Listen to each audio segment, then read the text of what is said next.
Everybody, I'm back with the Chubbs. Hello. Mr. Chubb, Mrs. Chubb, How you guys little doing? Chubb is somewhere. Let me just. Sorry, I just realized that I can't see the chat. There we go. Comments. Okay. Here we go. My bigs. How you doing? There we go. So here we go. Another book with the lads, and this is the beginning of a 4-part arc. You said It's 5 parts actually. It's Oh, see, I was counting wrong. your story. I know it's daunting. I know it's daunting for a lot of people going, oh no, you're gonna wait forever for this thing, but it's completely worth it for some people. But it's like, I wanted to write a long form story, and every part is written in a way that it is very entertaining and it comes to a conclusion in a sense. So it's almost like watching a TV series with beginning, middle, and end to every sort of piece. Yeah.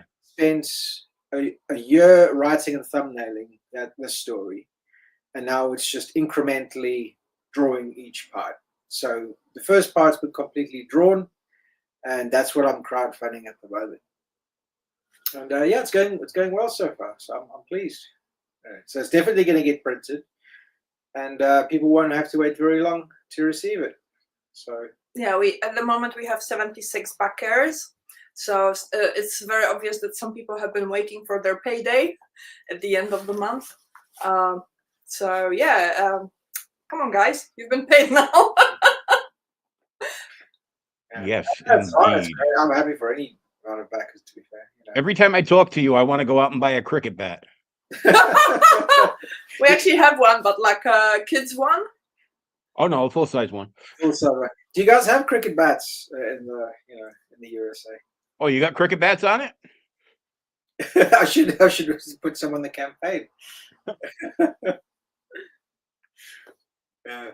You could sign them. Greetings.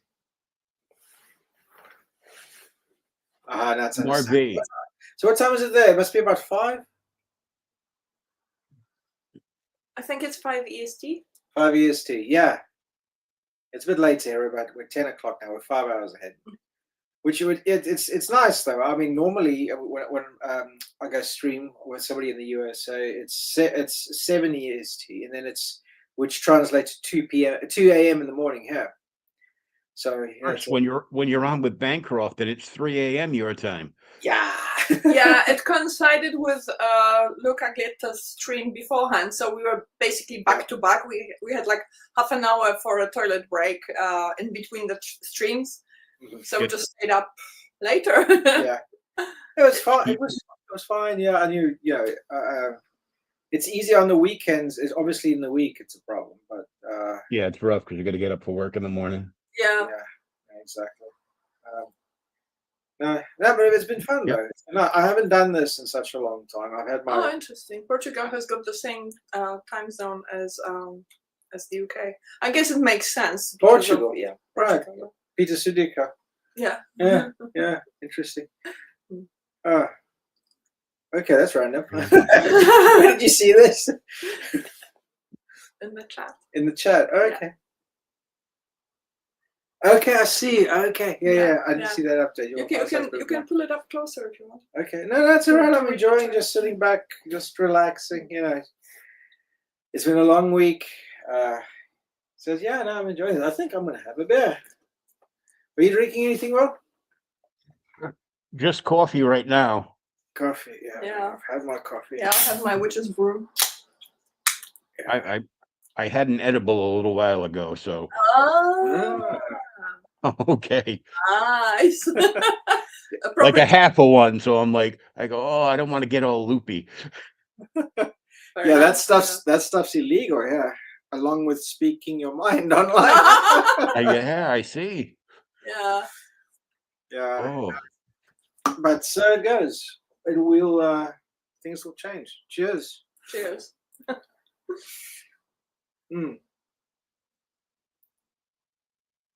So how you been?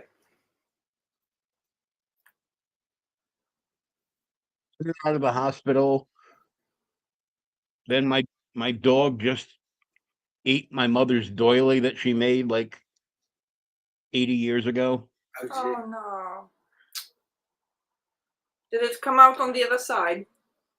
I keep telling her I'm going to take her to the Korean barbecue around the corner. You don't know what that means. Yeah. But We got a lager tier. yeah, I did that last time too. It's literally just all the new stuff in one tier.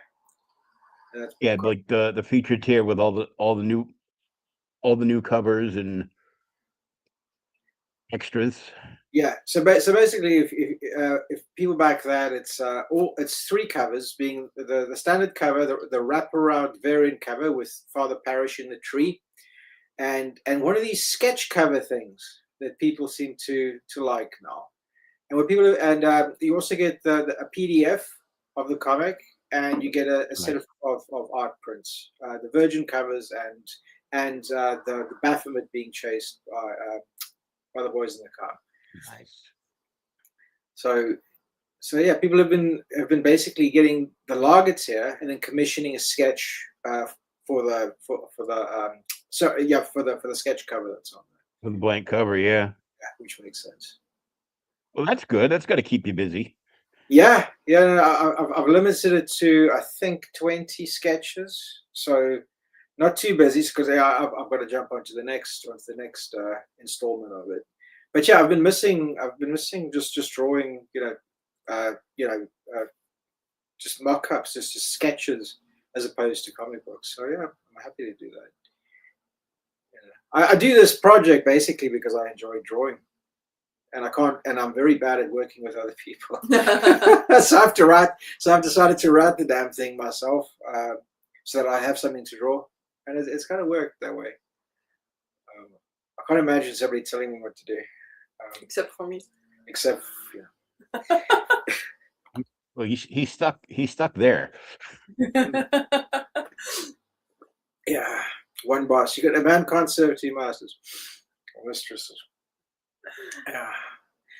So those I just stuck the first 5 pages on there to show some continuity. I didn't do it on the previous campaign, and I realized people will actually want to know that the dialogue works and the story works. I think 5 pages kind of gives you like some sort of idea of how it flows. And So where did we leave off with the boys the last time? the last time, right? So the last campaign. I remember the cathedral wraparound cover that was pretty awesome. Oh yeah, that was the variant cover. Yeah. So let's run through this. So yeah. So first it was Primal Wounds, boy's origin story. Yeah. Which is almost like a demo. If you think about it in punk music, because I do kind of see this as some sort of punk project. It was like a dry run for the boys. And then this is B-Phase, very reflective, which is a collection of 4 short stories, self-contained short stories. And so there isn't really much continuity in this because it stops and starts on its own sort of terms. But anyway, so these stories so far, it's all been about the boys basically getting away with doing exactly what they want in the town, correcting people's behavior and getting away with it. This long form story is when consequences start catching up to them, and the powers that be band together to rein them in, banish Father Parish, ban alcohol from the small town in which they inhabit, and basically put it in lockdown with experimental drugs and all sorts of things that certain perceptive people might find Parallels. might find certain parallels running with how things have been going over the last few years. But anyway, so yeah, it's the first. I mean, it's got its crazy comedy stuff, but it's also got this long form story leans into you know, the relationship between the boys and their father, and you know, they kind of get tested for the first time, which you've never really seen before, and it's been really interesting doing that. There's a lot of pathos in this story, which I think will be interesting. It's got, I mean, this first installment, it's got pathos, but it's also got a hell of an action scene in the beginning, which is just pure irreverent comedy, which people like. With And great lines like, "His lap is warm and wet." Yeah, so basically it starts off with a Christmas story where basically, you know, they're skint, they don't have much money, so they have to take jobs here and there to you know, to keep the bills paid and whatever. So that's one of the odd jobs, to be a mall Santa over the Christmas period. And of course, Father Parish has got a terrible drinking problem. So yeah, he's erratic, and yeah, he gets them thrown out of the mall from the get go. Like, it's like your twist on Bad Santa with the Merry Boys. Yeah, I mean, there's a bit of Bad Santa in there. There's a bit of what was that TV series that you liked a lot? Shameless. Yeah. Even though, Oh yeah. there's a lot of Father Parish is made up of lots of different characters, but yeah, basically, yeah, neglectful parent is what he is essentially. And the boys I see almost as one character. They're just different moods of the same character that happen to coexist at the same time. You know, Schizophrenia. It's like the same character with different personalities, a little slightly different. Yeah, so I'd say just in different moods. It's like, you know, if you wake up on the wrong side of bed in the morning, that'll definitely be Chaz. We're feeling a bit goofy. That you know, the next day, and you go through the same scenario, you'll be more like Phil, who's a lot more goofy. So it's like that, really. It's a really stupid, from an artist's perspective, it's a really dumb thing to do, because now I'm going to draw 4 characters instead of 1, which makes things harder on myself. But you know, but at least they look the same. at least they look the same. You know, for consistency. I've only had to do 1, you know, character model for them, more or less. I mean, they do look slightly different, but yeah, everything else is the same. Like the Ninja Turtles, which in the beginning were identical, except for their weapon. Didn't even have the different colored bandanas, so it kind of plays on that. Well, even if they did, we couldn't tell it was black and white. Yeah, I know. So there you go. What else is to say about this comic? I don't know. 40 pages. 40 Turtles pages. grew up to be real boys in the UK. I'm sorry?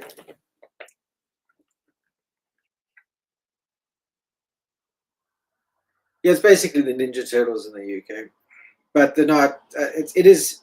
That's where it's kind of started. It was, you know, that was like the blueprint for it. But then everything else that I've injected into it has been unapologetically British punk, hardcore punk, oi sort of influence. Yeah, a little from here and a little from there. A little bit here, a little bit here. I mean, that's just how it kind of. How long have you been doing this book now? It seems like a long time. You mean the series? It's been since 2020. Was the first one that I published, so it's been a few years now. But before you published that, you had been working on stuff that led up to. Yeah. I did a graphic novel called Sparker, which actually has got one of the Merry Boys in it in the last chapter, where it closes out. And yeah, that was like the birth of the character. Yeah, it was completely by accident, really. Yeah. You know, I had this weird Templar character. So technically, Merry Boys are a spin-off. It's basically a spin-off. You're right, but it was strange because I kind of got tired of. I had this Templar character with long hair, right? Yeah. And by the last chapter, I wanted him to reveal himself as somebody different, to, you know, change the direction of the story. And I got really tired of drawing the hair, so he just took it off. you know, and I turned him into this skinhead character, and it just looked so much better. I thought, wow, I should have done that right in the beginning. So and then the publisher told me, you've still got a page open, because I mean, you need so many signatures to make up a perfect bound comic book or graphic Yeah. novel. And I was like, okay, I could draw another page. And I thought, damn it, what am I going to do? So I thought, okay, I'll take this character, this Templar character, and just imagine him as like the way he grew up. Imagine he had 3 other brothers. He's almost like the Ninja Turtles, but he's and I just drew them covered in blood with chains, gurning at the camera, and I called it, I think, Teenage Skinhead Catholic Templars. Just a complete play on Teenage Mutant Ninja Turtles. And after that book was published, that idea just kind of stuck with me, because it was very angry. It was very sort of, I was like, this is great. This is so angry, and this is exactly how I feel. So I thought, damn it, I gotta do something with that. It's more fun now that the Templar is a kid, and he's got a bunch of brothers and a complete dysfunctional family. Yeah, no, that's it. I mean, they're about 16, 17 years old. 17 years old, I would say. So yeah, just stepping into life. As the series goes on, I mean, I've got obviously it's this story. Then I've got another story, another long arc. Well, probably shorter than this one, because when they go to London, which has got to be done. They've got to go to the capital city, and after that, I don't have anything else planned out, but I'd like to almost do something where it's far in the future and they've grown up and they've all gone and done something with their lives that's completely different. And yeah, that's going to be interesting, but that's in the far-flung future. Given that any sort of real sort of at least 20 years of the Mary Boys by the time you're done with the arc after next. At least. It feels like 20 years already. It takes a long time. I know, but it takes a long time, I'm afraid. Just fitting all this in, between work and all the others. Yeah, so maybe a bit of like technical details. So it's not going to be the American format. It's larger. It's going to be the same size as the previous books. Should I show the comparison? So the rest of the world calls it the A4 size. Yep. Yeah, he'll compare. Yeah. Sorry. The 2 sizes for you so that you can see the difference. That's American size in the front, and this is European size behind it. So I feel so inadequate now. With these little books, these little pamphlets.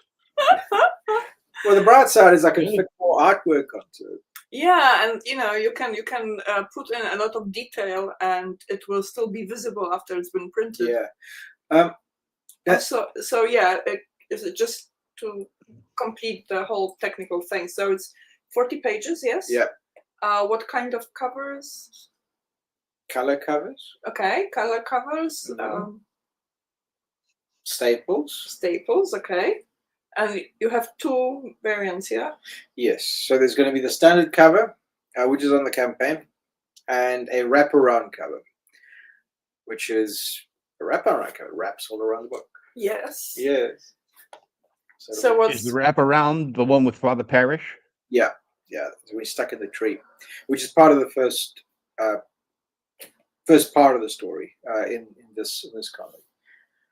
Nice. Thank you. Okay. Yeah. But anyway, yeah, it's. I'm a little rusty. I haven't done anything since October. But yeah, so I've just pumped a lot more detail into these pages this time around. It's so I hope because you're using a different. Yeah, so I'm using a different technique this time. Like, I mean, the previous publications were done traditionally with ink washers and real ink. I've changed over to Clip Studio now because I found tools that make it look very traditional, which I really like. And because I really wanted Sure. to do half tones, the dot tones, Yeah. and instead of the ink wash, and Clip Studio's tools for that are just great. It gives you so much control. It's so much better than Photoshop. I just had to do it. And you can move a little quicker when you That was doing the it idea. that way. Yeah, it's not quicker for me. It's a lot faster, but you don't have any art to sell that way. Yeah, that's the thing. It's not quicker because I've just found I'm spending the same amount of time, but I'm putting in more detail and I'm working it. Yeah. But I think it's looking better though, which to me is the main thing. I think this is how I want the whole series to look, because I thought, look, it's going to be 5 parts. You can't vary how it's going to look.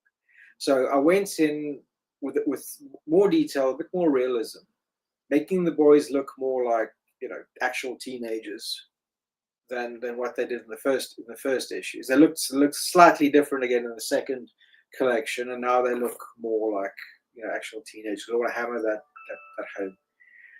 home. Nice. But I enjoyed the process. It was fun doing that on top. There is some original art on the campaign. I did the covers original, and that's further. Oh yeah. If you go to the add-ons, there are some original pieces there. Not many, but they are there for those who want original art from me. And of course, there's the sketches for commissions.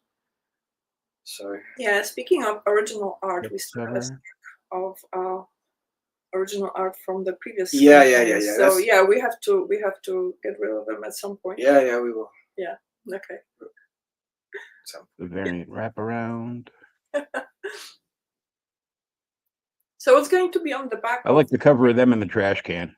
Yeah. It ties into the action, the crazy action sequence. Yeah, I really enjoyed all that. It's the goofiest thing ever.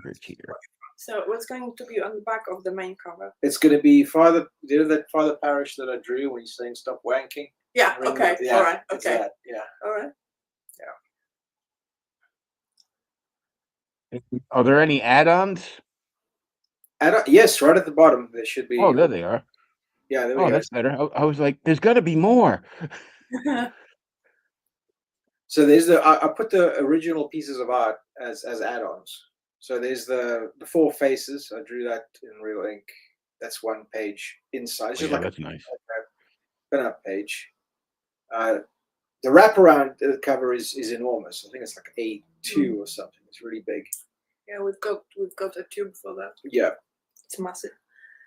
There's a boot that I drew with Dr. Martin's inks, and what is it? So that's the digital catch-up tier for anybody who wants to read the old comics but doesn't want to pay for the shipping. For the shipping, and then there's the physical one too.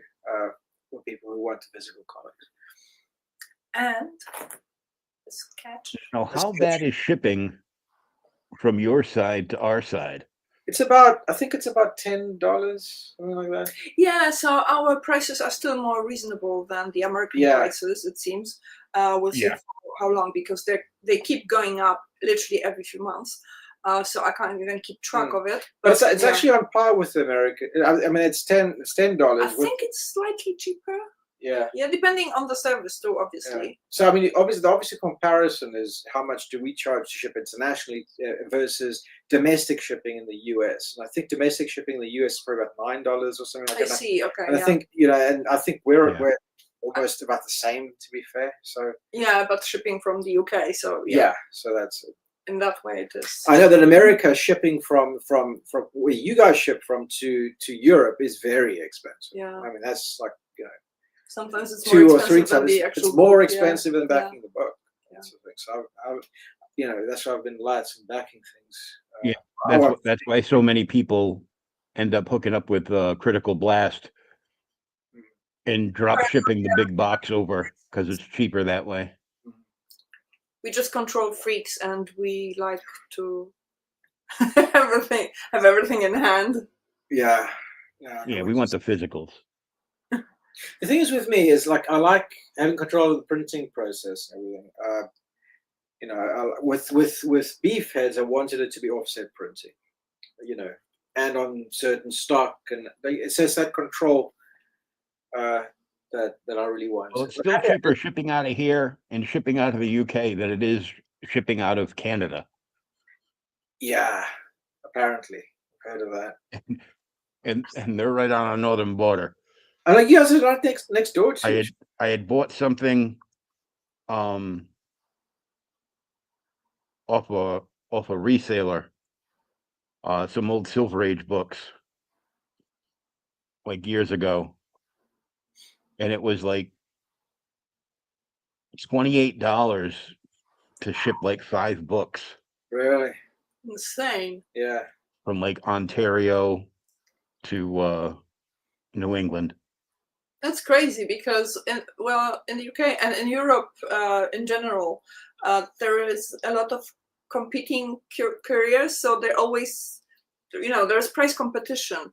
So you don't have to go with like the Royal Mail, which is the sort of national postal service. You can use cheaper couriers, and they're just as good, but way cheaper. And yeah, so we have many options. I'll just check on our son quickly. Okay. Yeah, he might be on the tablet, which. Yeah, so like the parents, we've got. He's supposed to be sleeping, but I'm sure. Yeah. So he's unsupervised, so he's probably doing God knows what. Your own little merry boy. Yeah. That's. I wanted 4 kids, but no, anyone came out. I can only imagine. Yeah. But oh, that's a big fly.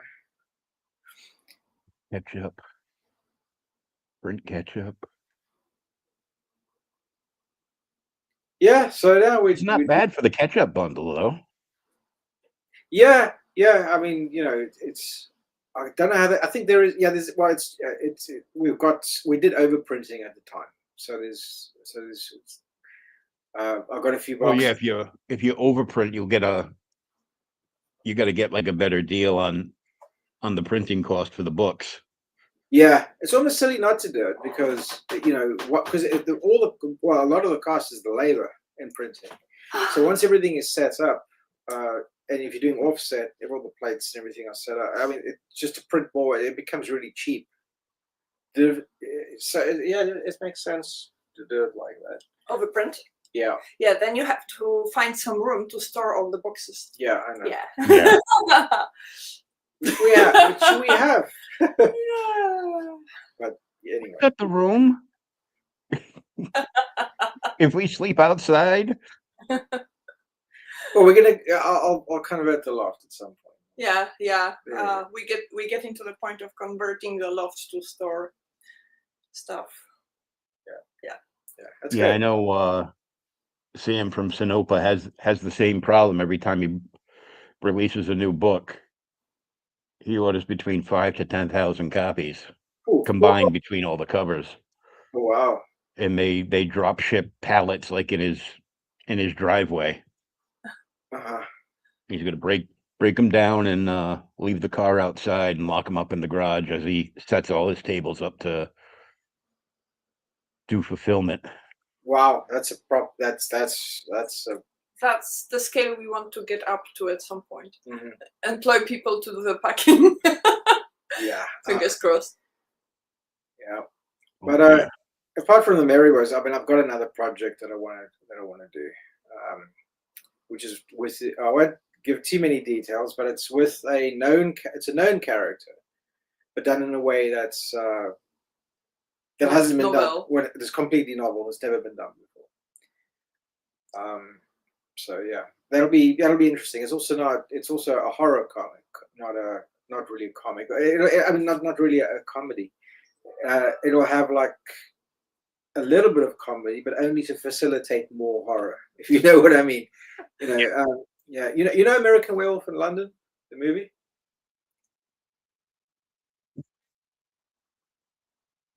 Have you watched that one? So. No, it's basically framed as a horror comedy, but it's not really. There's only a little bit of comedy in there to humanize the characters. Mm-hmm. When they die, it's so much more tragic for the viewers because they kind of, they like the characters a lot more, and I see that as a sort of a facilitator for the horror.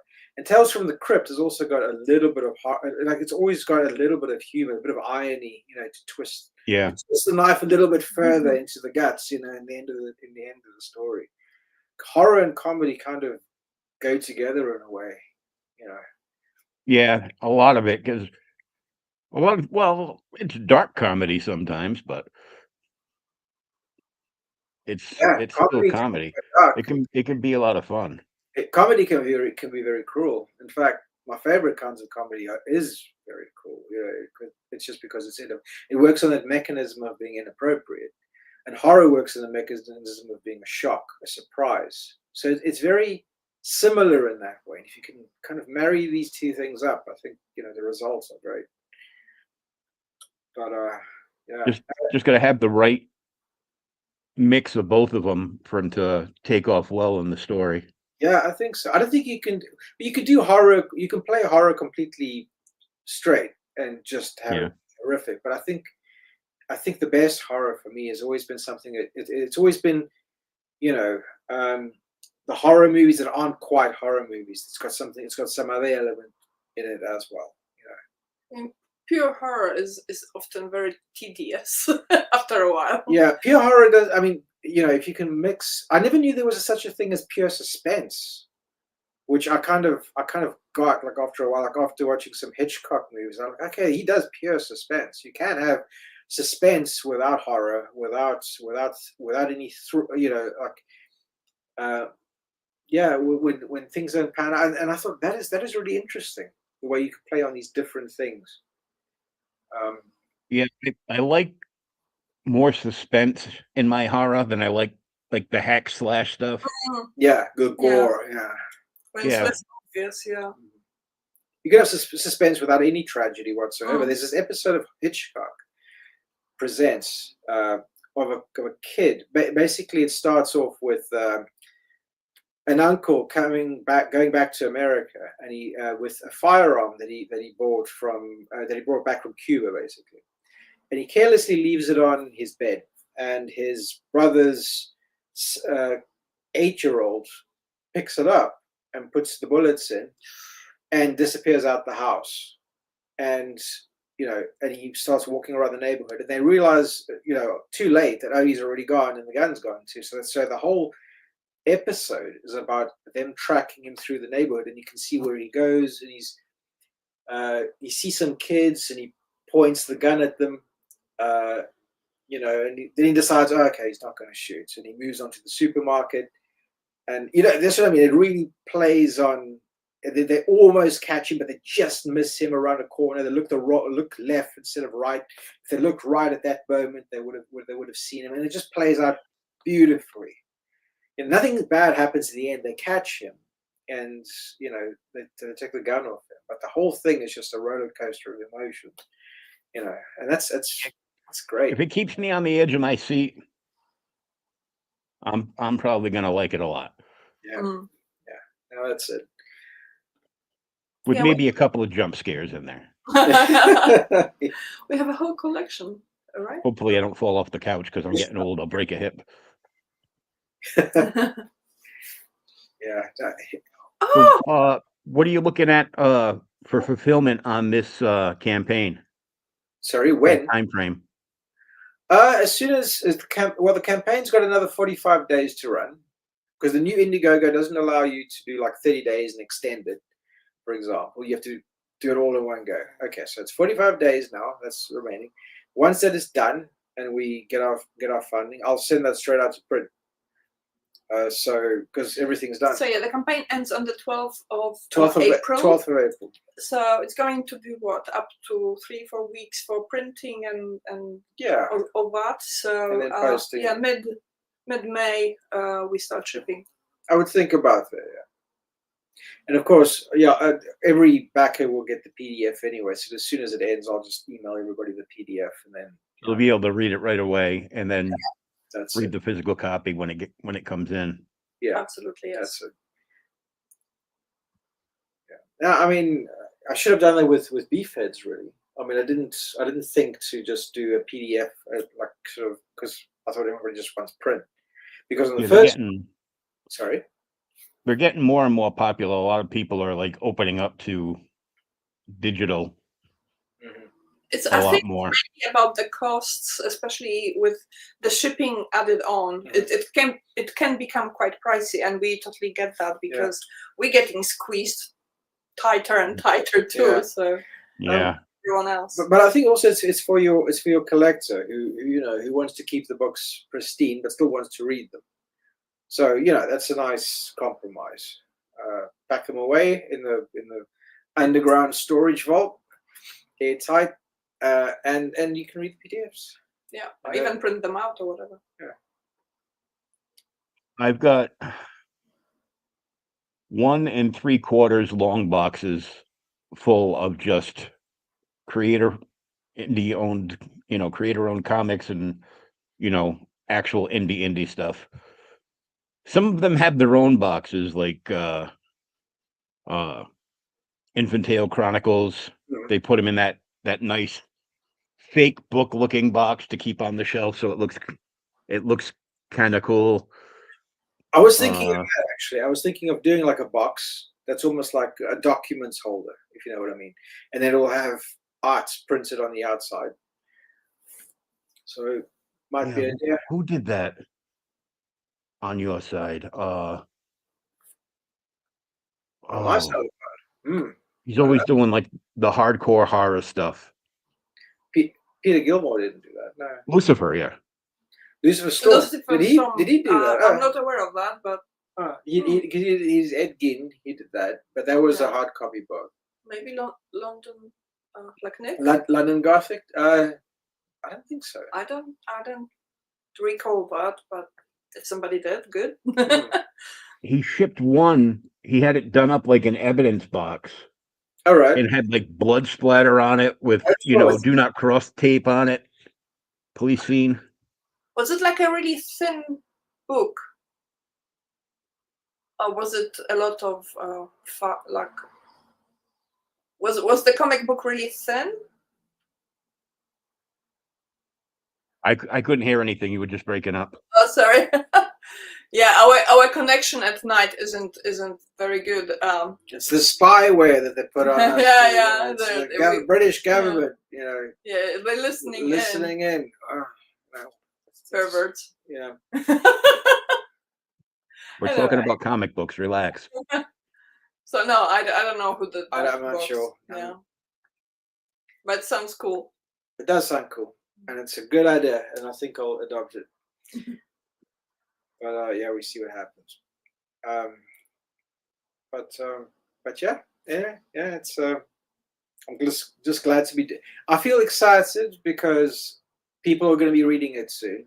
And it's only been us who knows what's going on in this issue, and I think it's people are just going to go. If they like the the earlier stuff, they're really going to like this. So yeah, can't wait. That's going to be my big sort of. That's going to be the real icing on the cake for me. When people actually get to enjoy it. Take a look at the lager tier. So what's in the lager tier? So in the lager tier, it's the 3 different covers. So the standard, the wraparound, and the sketch cover. The PDF, and there's a print set with the virgin covers. So that's without any typography on it. And there's a print of the Baphomet getting chased by the boys in the mini.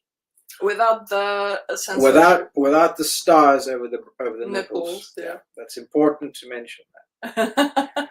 For many, that's quite important. Yeah, I don't know why. Stars will be removed.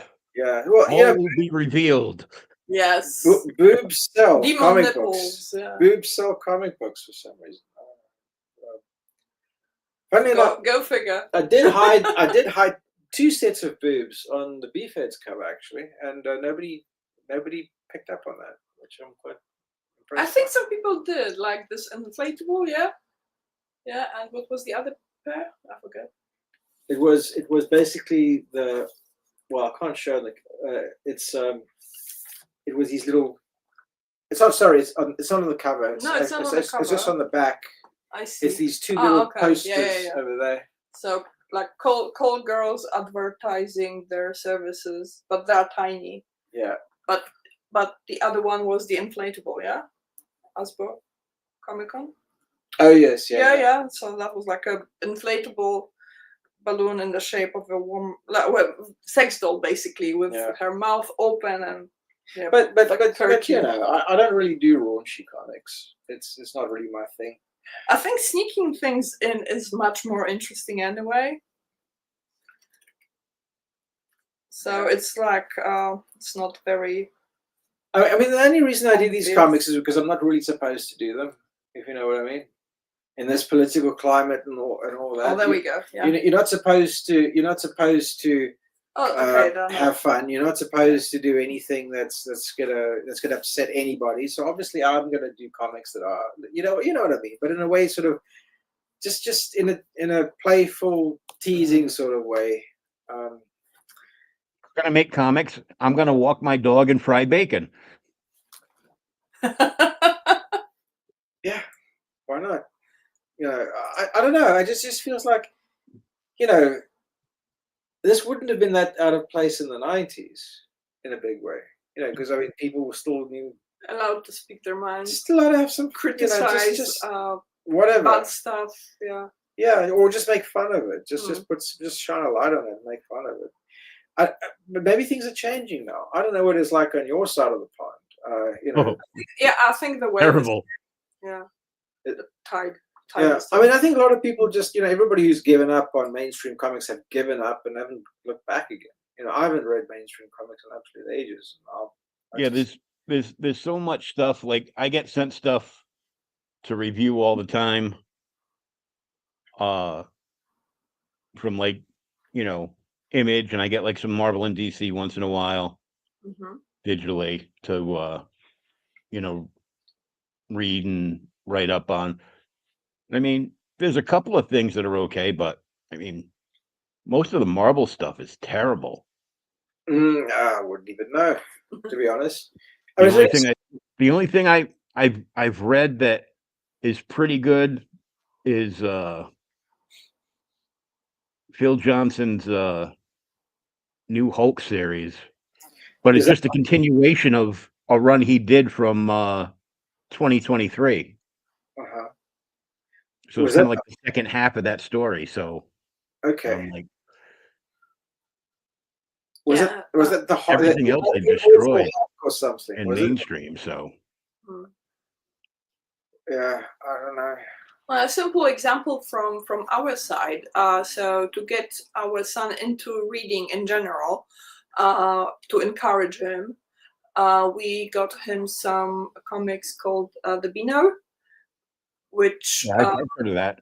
Yeah, so basically, but because the new Beanos are full of propaganda that's aimed at children, we got 2 boxes of old like from literally from the 90s. Like, to be completely fair, I mean, I haven't even read any of the new Beanos. I'm just assuming that it's full of propaganda because it's got a lot because it's got rainbow. I've followed them on the social media, so I haven't read the actual like issues, but there are things there that I just don't want him to be exposed to. Yeah, look, I mean, a bunch of rainbow flags. I mean, it's like respect other people. That's fine, but it is still tied into sexuality. It's still tied into sex. Which is highly inappropriate. And I'm sorry, if you're 7 years old. Yeah. Oh, well, I mean, he was smaller back then. It's like it's good. Don't go putting kids into that. Yeah. It's inappropriate for children. Put that into kids' stuff. I mean, you know, and I also find it really weird where middle-aged men are really concerned about what you know what I mean. They make it their business to police what's you know, or want to encourage young kids to read stuff like that. I'm like, it's up to the parents, and these people typically don't have any kids. I'm like, you know, just stay in your lane for a good reason, I suppose. But there is really no need for children to know about characters that they don't know whether they are like Martha or Arthur. Yeah, we'll get to that. Yeah, at some point. At some point when you know, when it's appropriate, you know. That's all. I mean, it's never appropriate anyway, but that's a Well, different no, look, story. whatever. I mean, I'm kind of the mindset that if you're an adult, you are free to make your own sort of But decisions. that's Live that's your the own. trouble. It's not just the adults nowadays. Yeah, right? yeah. It's like live your own life. But you So you don't. allow one thing, you Yeah. sort of tolerate it, and Yeah. then so you give them the finger, and they take the whole arm. Basically. Yeah, yeah. But all I'm saying is that the principle of the matter is, if you're an adult, fine. I honestly don't care. Fine. Do whatever the hell you're gonna do. But don't just leave the kids alone. But Jesus. unfortunately, things get pushed further, and just leave the kids alone, as Pink Floyd said. Yeah. We don't care what you do, but when you start targeting kids, Yeah, leave the kids alone. then I might need 2 cricket bats. Yeah. But anyway, that's. I'm just. What do you do? I just can't stand what they're doing. And my daughter turns 18 this year, so I'm like, oh. It's one of those things. Absolutely. No, yeah, like I think becoming a parent changes your whole world, and some things that you might tolerate when you haven't got any kids, Mm-hmm. you totally do not tolerate when you do. Yeah. So, yeah, just to protect them. Yeah. Well, the thing is, you start empathizing with other parents, basically. I mean, like, how when you're in your 20s and you don't, or teens actually, and you don't have any kids and all that, you make dead baby jokes, like the typical sort of. I still make those. Yeah, no, I don't. I don't do it because you kind of, something changes in you, and you like, you start you can't joke about certain because you are that protective of, and you start empathizing with other parents and the kids of other parents. You're like, you've got this instinct to protect them as well. Yeah, Kara is more sensitive than me. I will still joke about dead babies and such. Doesn't mean like people very often don't understand that the fact that I joke about something, doesn't mean I support it. Yeah, just being edgy, not edgy. So yeah, in my old age, I'm discovering that apparently I've got ADHD. Haha. There you go. And that makes me completely unfiltered. I thought that's my lovely personality. No, it's a syndrome. I just thought you were really rude, but right. So imagine me arriving in the UK when nobody speaks straightforwardly. They all like talk in sort of puzzles and innuendos.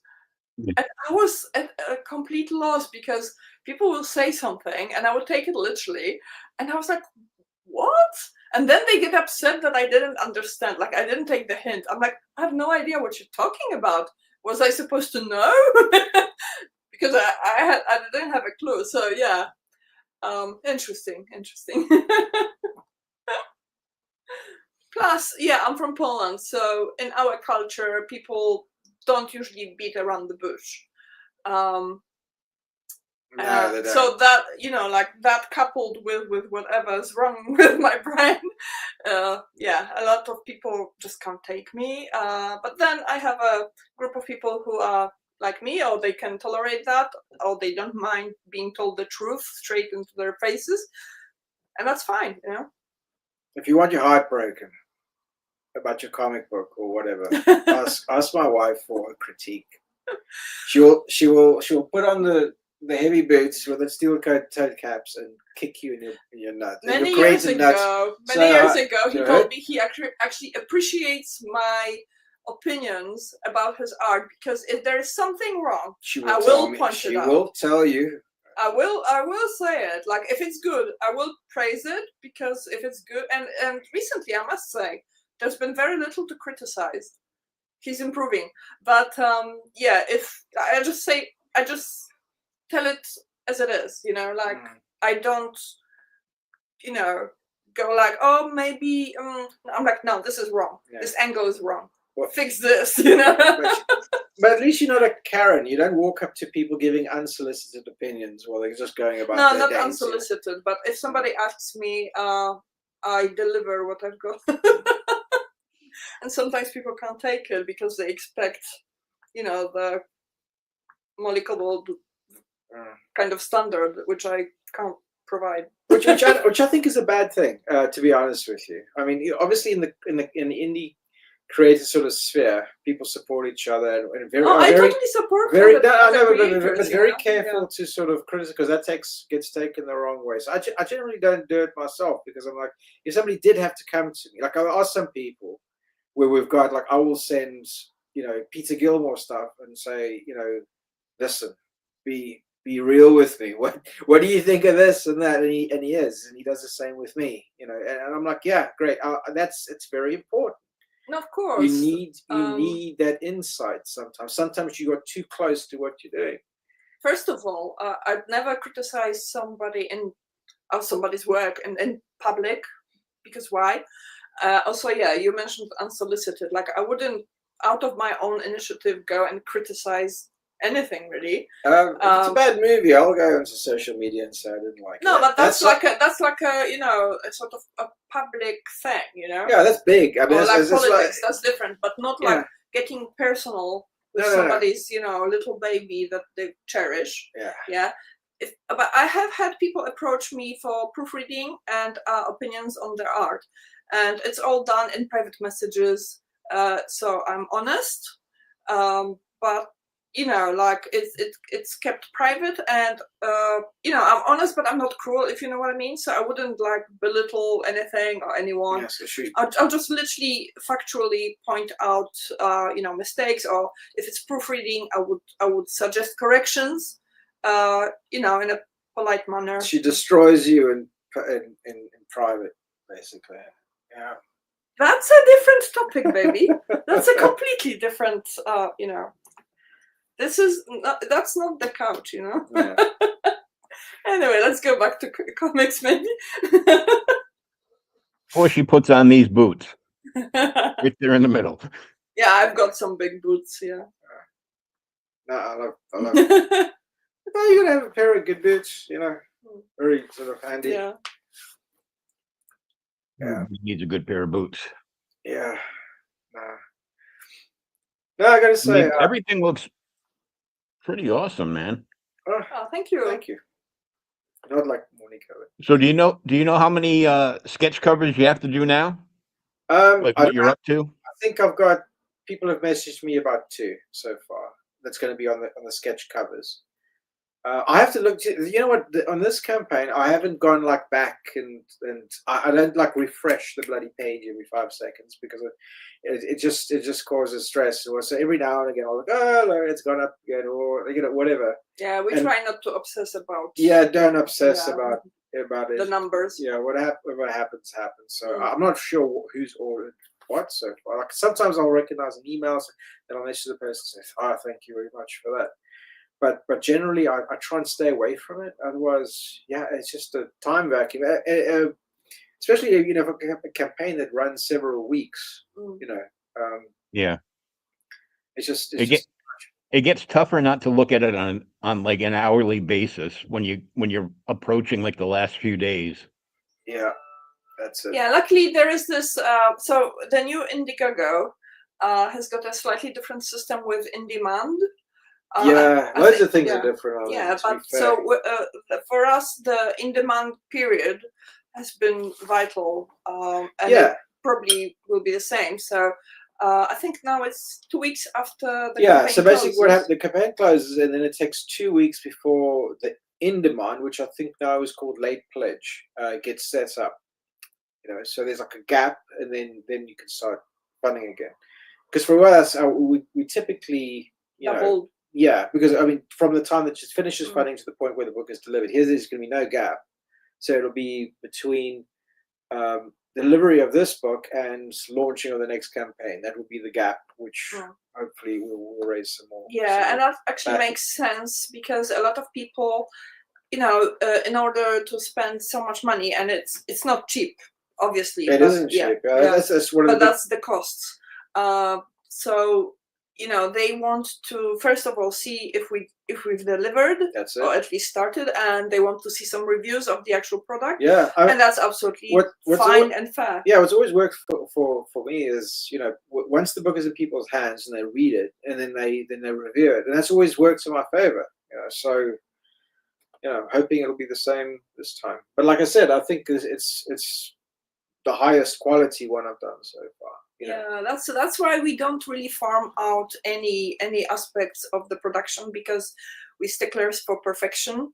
Like when we had these t-shirts done, there had to be the best quality available, and they are. Yeah, I've got a friend of yours really who's got a connection for he's a metal artist. And he really prides himself on making really high quality t-shirts. So he's got his connections, and do everything in house. That way you can keep control of all the quality. Absolutely. Yeah. No, I wanted something that was basically that looked something like it was from the 1980s.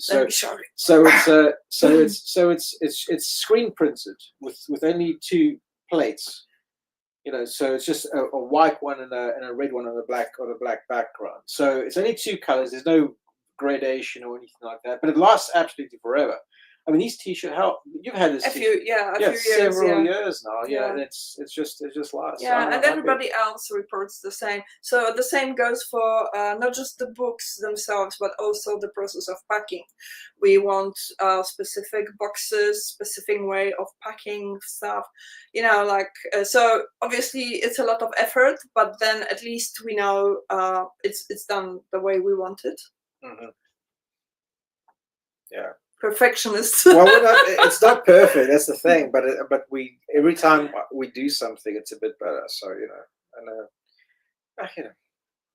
I mean, it's also like taking responsibility. So if something goes wrong, it's you. You can't blame it on somebody else, and then you fix it. And you apologize, and yeah. Post office.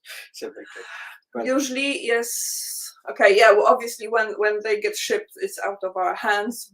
But yeah, I have mastered the process of applying for refunds for undelivered or damaged parcels. Yeah. So yeah, that's covered. That's the tough downside to it, but I mean, once you've got the final product in your hand, as long as you're happy with it, everybody else would be happy with it. Yeah. That's it. And I mean, let's face it, this is never going to get published by anybody else. not in this sort of atmosphere. Like, I mean, not because I don't think it's the right sort of quality. It's just yeah, I don't know. It's I think so. Yeah, Carl published in 2011. Was it Sparkle? Yeah. Anyway, I don't want to go through the whole thing again. But that's the reason. This is where it really started. So it's that thing where I can't work with. It's that thing where I can't seem to work with anybody else. That includes editorial, where it comes to when people say, "Ooh, we don't want to do that. Ooh, we don't want to call it that. Ooh, we don't want."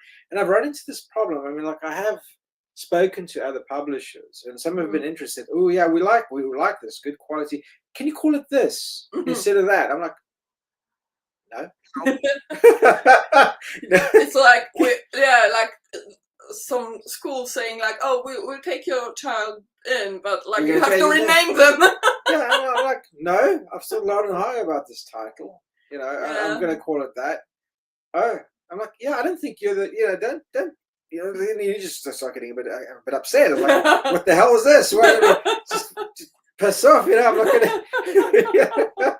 But so no, I don't think. Well, there were 2 major issues, and that kind of pushed Carl towards crowdfunding. So first of all, they interfered with the content. Well, it's like this. This was pre the whole sort of CG thing. It was literally just.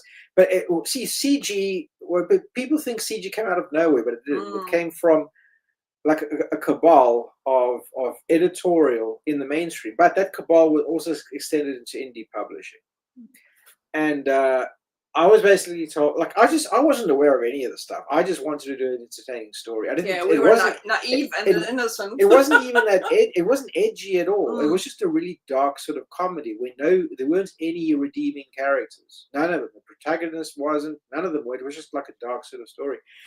And they wanted to know, we can't do this. We need a strong female character.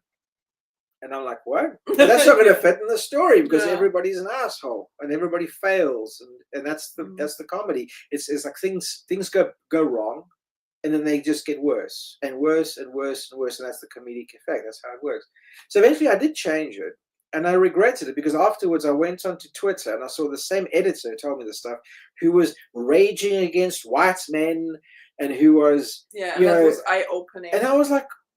But the biggest shock was, okay, she hasn't been, it was sexism and racism and all sorts of stuff like that, and I was like, The isms. yeah, Yeah, all the yeah. isms, and I was like surprised, like, how are you still in work? Mm. And because the biggest shock was, oh, you're doing this because you can, because there's a whole Yeah. atmosphere that allows you to do this, and then I thought to myself, damn, and actually I need to quit comics completely after that. I was Mm. just like, wow, I can't. That was know, for somebody completely unaware of the whole Yeah. atmosphere. Like, it was a bit of a shock. So that was the first issue, Yeah. and then the second issue was the actual product, the physical product. Oh, They it was raped it completely. It was a print. It was a print Yeah. on demand. Eventually, it Horrible. was print on Horrible demand quality. Yeah. It was awful. Tiny. Yeah, it wasn't optimized for that sort of printing. It was just rubbish. It was like, Yeah, and I'm so like, why did I basically, bother going yeah. through a publisher at all? So later on, like, when CG arrived, I was like, hell yeah, sod these people. We need it. Yeah. Yeah, I'm gonna do this, and I'm gonna do things that will probably upset these exact same sort of people because fuck them Mm. and their feelings, and I'm gonna have fun doing it, and it's awesome. That's how it that's how it worked out. Yeah, And, yeah, it's like, we don't care about your agendas. We just want good Yeah. stories, Yes. Good art. whether it's good art, whether it's comics or prose. Don't put all the colors of the Skittles in my book. I don't want to read about that stuff. Exactly. it's like I just want to do what I'm gonna do. Well, he actually puts characters like that in, but in a sarcastic way. So that's even funnier, because you technically tick all the boxes, but those characters get totally screwed over. Yeah, I mean, technically, these kids are disabled. They're disabled. Well, and, because yeah, they're got a condition Yeah. and all that stuff. But it's like, there's a whole range of characters there that technically they tick the woke boxes, but the wrong way.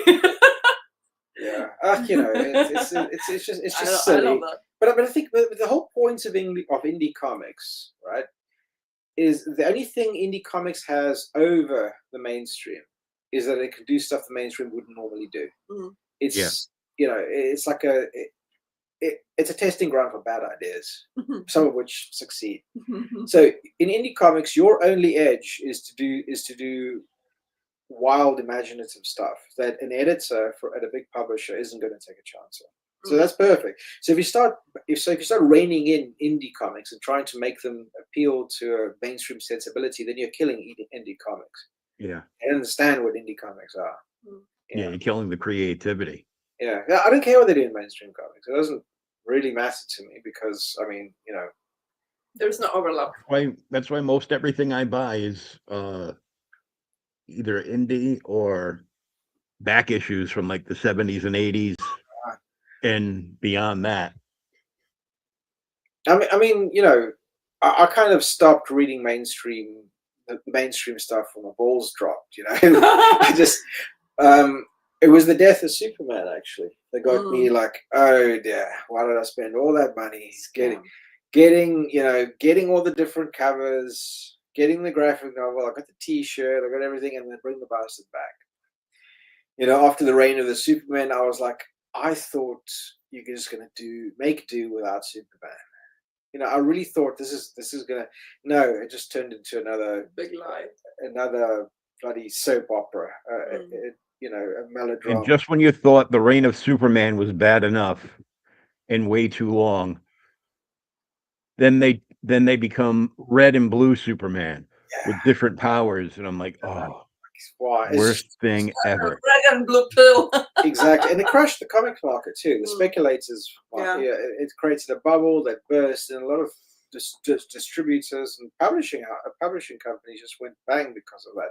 So it kind of exposed the mainstream to me as much unscrupulous assholes, which I really just don't want to support. Come to think of it, it's kind of symptomatic of the whole economy. Yeah.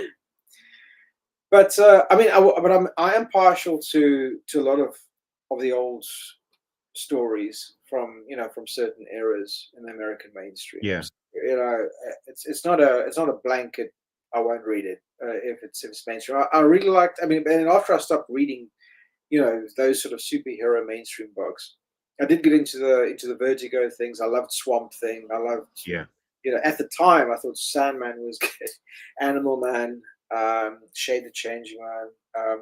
There's a lot of stuff that's really good. 2000 AD, which is our mainstream in the UK. Yeah. That the first 10 years are golden. That's really good stuff, and it's really worth getting. Yeah, so there's a lot of stuff out there. There's a lot of in European comics. I haven't delved that deeply into manga, but also a trove. You don't have to read American mainstream comics. That's what my daughter's into, is all the manga stuff. Tries to get me to watch the animes. I'm like, okay, I'll watch it. You're hanging out. I'm here. Whatever. And a few of them are okay, but I'll tell her, like,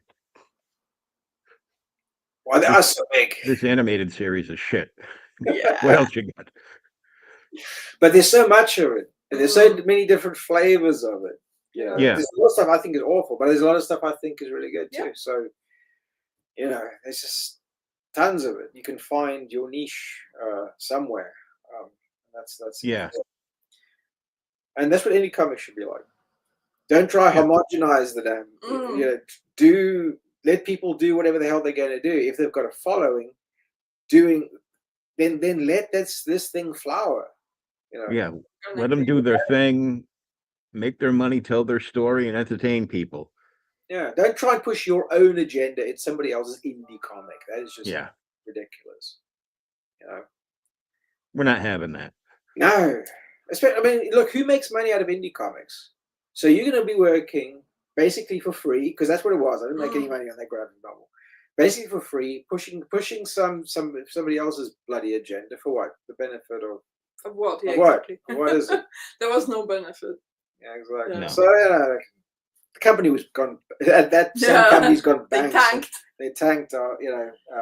Not because of his book. No. Unfortunately not. But all I'm saying is this stuff doesn't fly in the long term, in the grand scheme. Yeah, it doesn't hold up.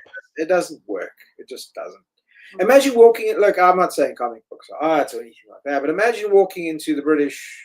In this case, the British Gallery, the National Gallery, and you see the Francis Bacon paintings hanging over there, and some of them are quite visceral. There's a lot of red in there, a lot of blood. It's sort of quite gory stuff. Francis Bacon, a lot of sexual innuendo. And imagine taking a paintbrush and saying, "No, that's gonna go out. Yeah. This is Let's gotta paint go a out. little rainbow. Let's put a little gauze over here so Yeah. people can't see that part of the painting or whatever." No, you don't do that, because that's not the point of art. Art is self-expression, and I believe that's something that's shared here. We are telling stories and things. Even in the If you don't like something that's hanging up in the gallery, do something yourself and try to get it hung up. Yeah, I love that. It was a photo of Prince of. The whole scandal now with Prince Andrew, Ex-prince. ex-Prince, the artist formerly known as Prince Andrew. With Epstein files and stuff. Somebody took there's this photo of him sitting, looking really coward in the back of a taxi. They took that photo of that. They put it in the Louvre. It's great. I love that. That to me is worth so much more than a curated piece of art. It is trenchant. It evokes public discourse. It's relevant. Anyway, Right over. Well, I want to thank you guys for coming and hanging out. I know it's getting quite late over there, so I don't want to hold you up. This will be available on a couple of different platforms, and I'll do up some short form clips and spread it around, tag you guys in it, Thank you very much. Bro, thanks, Will. Have a and good then I'll try to remember how to do these again. Yeah, no, it's for us. It's also been like it's been Old great. age is terrible. No, but I mean, We're getting there. Go back to the book. Go check it out. It's on Indiegogo. All you got to do is type Mary Boys into the top. The link is in the description, either up above or down below, depending on where you're watching or listening to us. And go read some comics. Read some comics. Thanks, everybody. We'll see you next time. Bye.